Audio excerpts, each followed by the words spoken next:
Good evening, and welcome to the 11 o'clock Rocket News, with your host, Abraham Nakamura, and Shirley Anderson. Shirley's got the scoop on racial discrimination in the media. Yes, I do. Thanks, Abe. To some of you, the name Laci Peterson may ring a bell.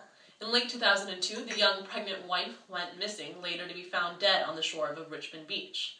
Although this tragedy occurred nearly 10 years ago, before we ourselves were even 10 years old, the case may have resided somewhere in our memory. Coverage of Peterson's murder was broadcasted day to day on every major network. A huge police investigation was led right away, and a $500,000 reward was offered for anyone who could give information on Laci's whereabouts. Laci Peterson's story was even made into a Lifetime movie during the trial of the case. However, Evelyn Hernandez had a strikingly similar case to Laci, but managed to go unnoticed, although she went missing months before. The police didn't even hold a news conference for this case until after a month went by after she was reported missing. The similarities between the two cases are: both women were found in the bay 3 months after their disappearance. Both were decapitated with limbs missing, and both were 9 months pregnant. Both women suffered uncannily similar deaths. Why is it that Laci Peterson gained so much more media attention than Evelyn Hernandez? What makes her so much more newsworthy than Evelyn or any of the other thousands of women who go missing every year? Let's look at each of the victims in black and white. Evelyn Hernandez. She was an El Salvadorian immigrant, a single mother, a vocational nurse, pregnant with a married man's child, and she was poor. Laci Peterson. Trademark big smile, married, pregnant with her husband's first child, belonged to a middle-class family, and was white. From this, we can see that Laci and Evelyn come from very different backgrounds, resulting in different media coverage for each victim.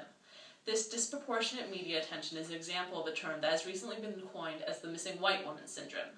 The missing white woman syndrome refers to the media giving much more notice to white, middle-class, physically attractive women who are victims of crime, while ignoring those who are minorities, less attractive, and are of low socioeconomic backgrounds. We now have Jackson Offerman on the scene with Richard Blair. How you doing, Jack? Fantastic. Thank you, Shirley. I'm on the scene with Richard Blair.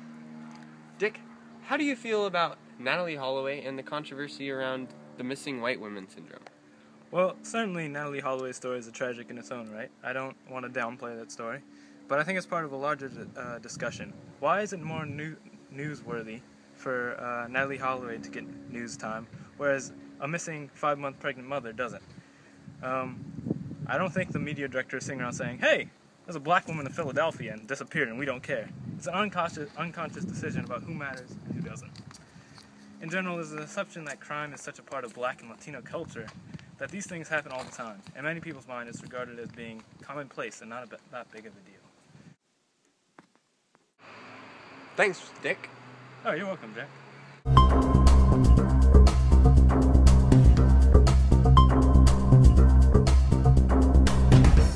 Hello, and I am Jackson Offerman, and I'm here with Gary Davis to discuss the Trayvon Martin incident. It has recently been stated that you believe Trayvon Martin has become a missing white woman. Would you care to elaborate? Oh, yeah, sure. I'm referring to the missing white woman syndrome. I'm sure you're familiar, right? Yes. Right. You look like an intellectual individual. Yes. Right. Yes, I am. Okay. Before I say anything, though, I want to talk about how I can't comment on the facts of the case. As in, I don't know who is guilty and who is innocent. I want to make that clear. That's not the point I'm trying to make. All right. Okay. So, the media has turned somewhat of a normal crime into something that wouldn't be normally covered in a national manner. This wouldn't be statewide or even countrywide news normally. Yeah. It would make the paper maybe. Yeah. Maybe there'd be one news report on a local news station, right? Mm-hmm. So, yeah, that's how it became. It just got so big from nothing. Yeah. In your opinion, how much do you think Trayvon was glorified by the media? Oh, a lot. Yeah. A lot. Yeah, a lot. I mean, have you seen the images? Yeah. I'll describe it a little bit. Like, they specifically chose images of Trayvon that put him in a good light. A very, like, they have, like, freshman year of him and his football team. He looks very innocent and all that. And then on the other hand, they use images of Zimmerman that, they use his mugshot. He doesn't look very flattering. Yeah. It's a very biased image, And so, Trayvon, he has more recent pictures that are make him look a little less innocent. And the media refuse to use those ones in their reports. So, yeah, and there's a lot of facts about Trayvon that haven't come to light. Like his drug usage and his Twitter account. I mean, he's got some vulgar stuff on his Twitter account. Yeah. Things I can't repeat. Yeah. I think your news station might get shut down if I were to say it. Don't do that. Alright. So, how do you think manufactured portrayal affects the general public's perception of him? Well, obviously it creates a bias against Zimmerman, right? I mean, no one likes Zimmerman. No. Right? But it gets people emotionally involved with the case, and that ultimately drives up views, which is why they're doing it. Alright. What characteristics has the media muted to heighten the caliber? So, in one picture, for example, he has a golden grill. And, I mean, in the pictures you see in the, in the news, the pictures you see in the news are of him in his football uniform, all nice, but, I mean, when you have a golden grill, you just look aggressive, Yes. And, obviously some... Get the last one. Thank you. No worries. So, yeah, there's just a lot of aggressiveness that the media is missing out on.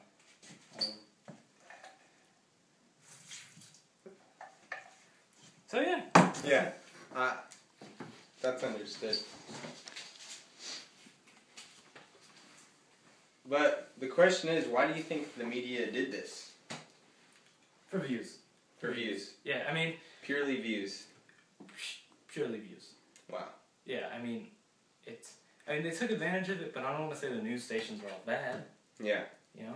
But it's true, it's what they do. They need views to get their money. I mean, racial tension, it's a hot topic. It's a hot topic, it's people watching. Alright, thanks, Gary.